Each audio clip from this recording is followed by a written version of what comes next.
மாவட்டம் சாத்தான்குளம் அருகே உள்ள அமுதுண்ணாங்குடி கிராமத்தில் கடந்த நேற்று முன்தினம் முதல் தற்போது வரை விடாது அடைமழை பெய்து வருகிறது.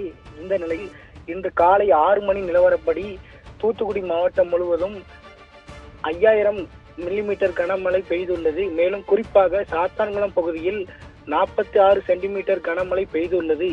இந்த நிலையில் சாத்தான்குளம் அருகே வடக்கு அமுதுண்ணாங்குடி பகுதியில் மழை வெள்ளம் சூழ்ந்து அந்த பகுதி முழுவதுமே அப்பகுதியில் உள்ள மக்கள் அனைவரையும் வெளியேற வேண்டும் என மாவட்ட நிர்வாகம் ஏற்கனவே எச்சரித்திருந்தது. இந்த நிலையில் அந்த பகுதியை சேர்ந்த மக்கள் நாங்கள் அதிகாலையில் சென்று வெளியே சென்று விடுவோம் என கூறியிருந்ததாக கூறப்படுகிறது. இந்த நிலையில் தற்போது அந்த பகுதியை சேர்ந்த மக்கள் அனைவரும் அந்த பகுதியில் உள்ள வீடுகளில் தஞ்சம் புகுந்த நிலையில் மீண்டும் அந்த வெள்ள நீரானது அந்த பகுதி முழுவதும் சுற்றி அந்த ஊரையே வளைத்து கொண்டு சென்று விட்டது. இந்த நேரத்தில் அந்த பகுதியில் உள்ள மக்கள் ஊரை விட்டு வெளியே வர முடியாமல் தவித்து வருகின்றனர்.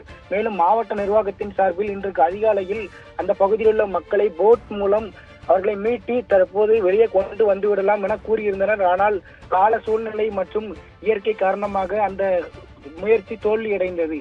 இந்த நிலையில் தற்போது மீண்டும் அந்த பகுதி மக்கள் எங்களை எப்படியாவது காப்பாற்றி விடுங்கள் என அபாய குரல் எழுப்பி வருகின்றனர். எனவே மாவட்ட நிர்வாகம் தொடர்ந்து அந்த பகுதி மக்களை மீட்டு தற்போது வெளியே கொண்டு வருவார்களா என கேள்விக்குறியாகியுள்ளது. இந்த விவகாரத்தில் நமது சத்தியம் தொலைக்காட்சியின் வாயிலாக அந்த பகுதி மக்கள் தங்களை காப்பாற்ற வேண்டும் என கோரிக்கை விடுத்துள்ளனர். பவித்ரா.